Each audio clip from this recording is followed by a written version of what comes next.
సమస్య సృష్టించింది ప్రకృతైనా ప్రభుత్వమైనా ముందుగా బలయ్యేది కౌలు రైతులే.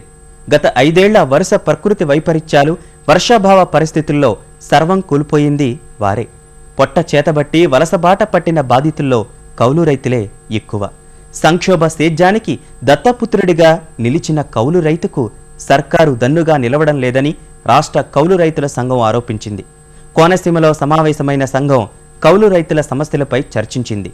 తమ డిమాండ్లకు అటు రైతులు ఇటు సర్కారు ఒప్పుకోకుంటే సేద్యాన్ని ఒగ్గేయాలని కౌలు రైతులు నిర్ణయించారు.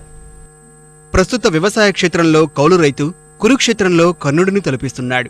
సర్కారీ లోపభూయిష్ట విధానాలు, అందని సహకారం, రాయితీలు, ప్రకృతి వైపరీత్యాలతో బెణికిన స్థిరత్వం, తొణుకుతున్న చేతులతో ఏరువాకకు ఏగాలా వద్దనే మీమాంసలో ఉన్నాడు.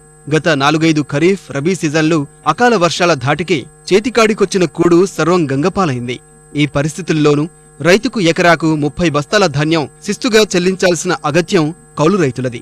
పెట్టుబడులు పూర్తిగా కోల్పోయి అప్పుల పాలైన కౌలు రైతులది అత్యంత దయనీయ స్థితి. ఈ పరిస్థితుల్లో తొలకరికి ఎల్నిలో మోకాలడ్డింది. ఈ నేపథ్యంలో తూర్పు గోదావరి జిల్లా పి. గన్నవరంలో కౌలు రైతుల సంఘం సమావేశం జరిగింది.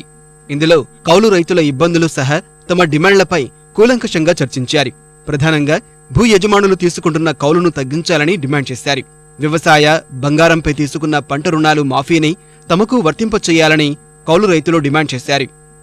మేము కౌలు రైతులం అంతా కూడా ఇక్కడ రాయపడి సిరిగుట్టిన అనేది మేము మీటింగ్ చేసుకున్నాం. దాని మీద ఎన్నో సంవత్సరాల మంది నుంచి వ్యవసాయం చేస్తున్నాం, కౌలు వ్యవసాయం. దాని మీద ఎప్పుడు కూడా తిరగబడి సాగుకారులు బాకైపోతున్నాం కానీ మిగిలినది కనిపించలేదు. ఇక పైన రుణాలు మాఫీ చేసి ఓ 25 బత్తాలు చిత్త అయితే చెయ్యాలి అని చెప్పి అన్న దృష్టిలోనే మేము అంతా మాట్లాడుకున్నాం. ఇంచుమించు 20-25 సంవత్సరాల నుంచి చేస్తున్నాం కానీ ఏనాడు కూడా తేలలేకపోతున్నాం. అయితే ఇటీవల కాలంలో 30 బత్తాల ధాన్యం చిత్తుగా చేస్తున్నాం. ఎకరానికి 2 పంటలు కలిపి 60 బస్తా ధాన్యం అవుతుంది కానీ 30 బత్తా ఇచ్చేది 30,000 అయితే 2 పంటల మీద 50,000 రమ్మరమ్మి ఖర్చులు అవుతున్నాయి.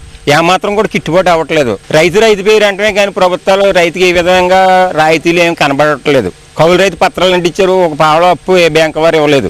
అసలు రైతునేది ఆదుకోవట్లేదు. ఆహారం పండించి రైతుని అసలు ఏమాత్రం కూడా పట్టించుకోవట్లేదు ప్రభుత్వాలు కూడా. ప్రకృతి వైపరీత్యాల కారణంగా పంటలు నష్టపోయినప్పుడు ప్రభుత్వం చెల్లిస్తున్న రాయితీలను యజమానులే తీసుకుంటున్నారని కౌలు రైతులు ఆవేదన వ్యక్తం చేస్తున్నారు. ఇలాంటి పరిస్థితుల్లో తాము వ్యవసాయం చేయలేమని తేల్చి చెబుతున్నారు.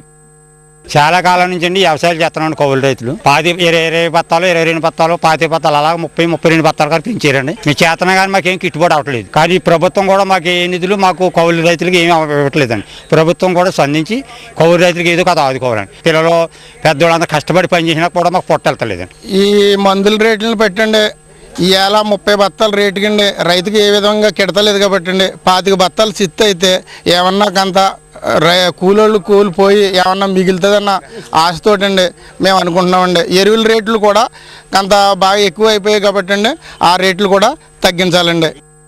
గత ప్రభుత్వం కౌలు రైతులకు ఇచ్చిన రుణ అర్హత కార్డులు ఎందుకు ఉపయోగపడలేదని బాధితులు ఆరోపించారు. తెలుగుదేశం సర్కారైనా తమ శ్రేయస్సు కోసం సరైన పద్ధతులు అవలంబించాలని కౌలు రైతులు కోరారు. అటు ప్రభుత్వం ఇటు భూమి యజమానులు తమ డిమాండ్లకు అంగీకరించకపోతే తాము కౌలు సాగు నుంచి నిష్క్రమిస్తామని వారు స్పష్టం చేశారు.